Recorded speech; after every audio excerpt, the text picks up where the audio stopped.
Assalamualaikum warahmatullahi wabarakatuh. Saya Nur Anisha binti Razak akan membentangkan tajuk kertas kerja setia kami, iaitu kepentingan harta dalam Islam.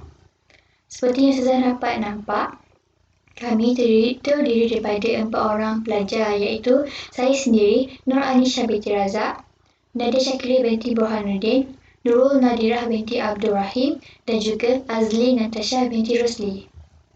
Deklarasi integriti. Saya dengan ini membuat pengakuan bahawa pada setiap masa semua hasil tugasan yang saya serahkan adalah hasil kerja saya sendiri, tidak meniru dan plagiat daripada mana-mana sumber atau mencuba untuk meniru mana-mana pihak tanpa meletakkan citation atau citasi yang sepatutnya. Saya sedar bahawa mana-mana pelajar yang melanggar atau disyakir melanggar perakuan yang dibuat boleh dibawa kepada Jawatankuasa Tata Tertib Fakulti. Pendahuluan. Sebelum kita mengenali dengan lebih lanjut tentang kepentingan harta, marilah kita mengenali tentang apa itu harta. Islam amat menitik beratkan pasal harta. Harta juga adalah amanah Allah kepada hamba-hambanya. Manusia mempunyai harta, hendaklah bijak dalam menguruskannya, sama ada perbelanjaan, wasiat dan lain-lain lagi agar kelak harta tersebut dapat digunakan oleh generasi akan datang. Allah menguji kita dengan menganugerahkan harta supaya mensyukuri nikmat yang diberi dan bukan menggunakannya untuk memenuhi kehendak diri. Allah juga melarang manusia menggunakan harta ke jalan maksiat seperti judi, arak dan sebagainya. Umat manusia menggunakan harta dengan betul dapat membina kehidupan yang bahagia dan sejahtera, manakala penggunaan secara negatif memberikan impak yang teruk terhadap banyak pihak. Definisi harta. Definisi harta ialah salah satu subtopik dalam kepentingan harta. Apa itu harta? Harta dari sudut bahasa ialah sama dalam perkataan mal, sama dengan perkataan mal dalam bahasa Arab.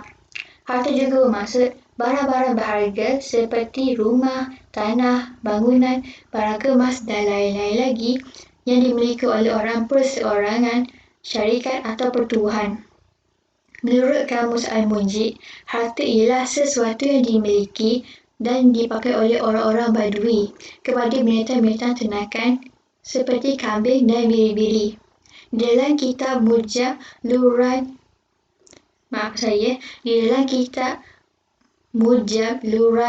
Al-Fuqaha, harta merujuk kepada nama himpunan sesuatu yang dimiliki oleh manusia.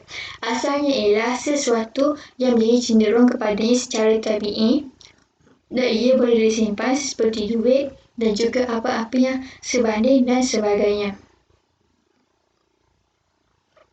Dari sudut istilah pula ialah mengikut fuqaha mazhab Hanafi menyatakan bahawa harta adalah sesuatu yang menjurus kecenderungan manusia kepadanya secara tabi'i atau semula jadi dan boleh disimpan dan boleh digunakan ketika waktu yang dihajatkan.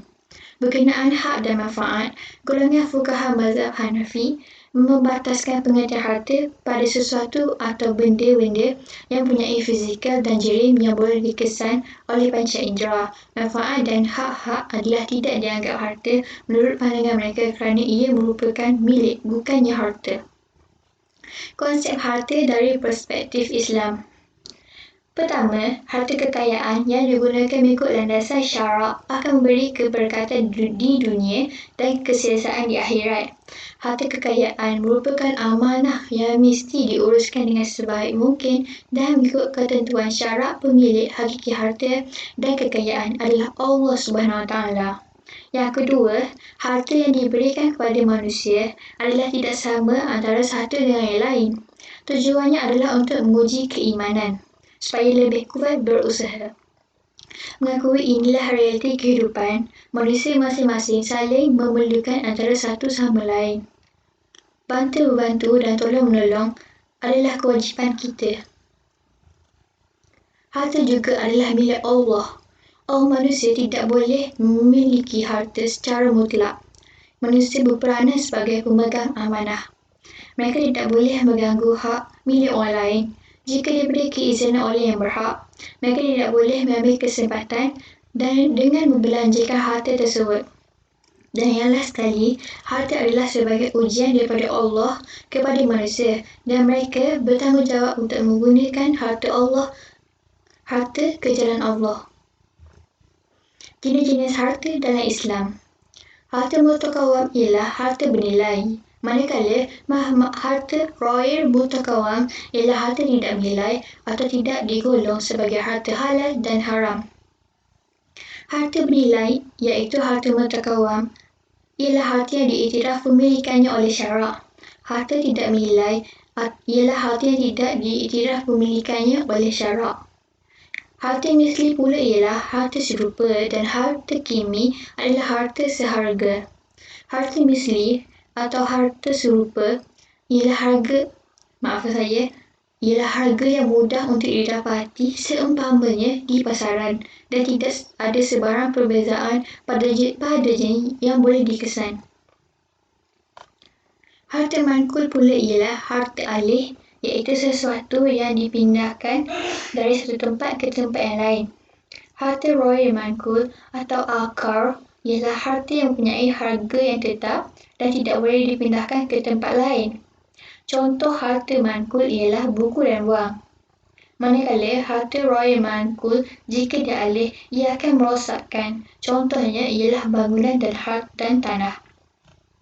Harta istighali pula ialah sesuatu harta yang dipakai habis di mana manfaatnya tidak boleh digunakan melainkan dengan menghabiskan zatnya. Harta istimali ialah sesuatu harta yang manfaatnya boleh digunakan berkali-kali dan zatnya kekal.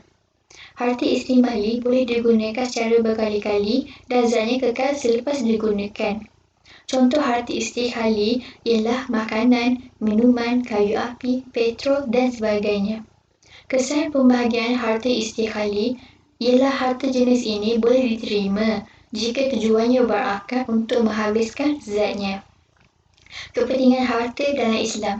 Yang pertama, harta adalah sebagai wasilah bagi memenuhi keperluan yang dihajati. Yang kedua, bagi masyarakat dan negara, harta sebagai wasilah atau pemangkin pembangunan dan sumber kekuatan. Yang ketiga, harta dilihat sebagai paksi aktiviti ekonomi dalam masyarakat. Yang keempat, harta penyumbang kepada kebahagiaan insan di dunia.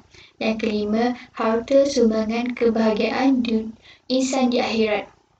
Dan yang last sekali, membelanjakan kepada orang lain melalui beberapa saluran yang telah ditentukan oleh syarak seperti sedekah dan derma.